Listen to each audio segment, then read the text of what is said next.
All right, so I want to show how we can convert from grams to atoms or molecules. We have 4.34 grams of C6H12O6.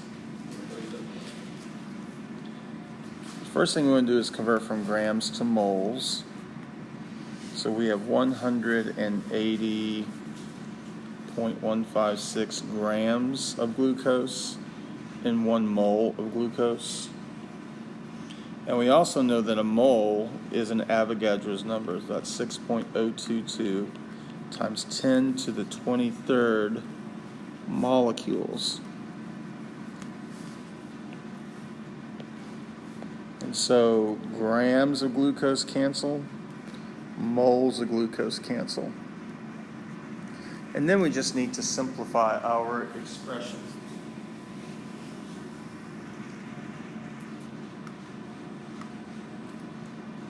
So we have 4.35 divided by 180.156 times 6.022.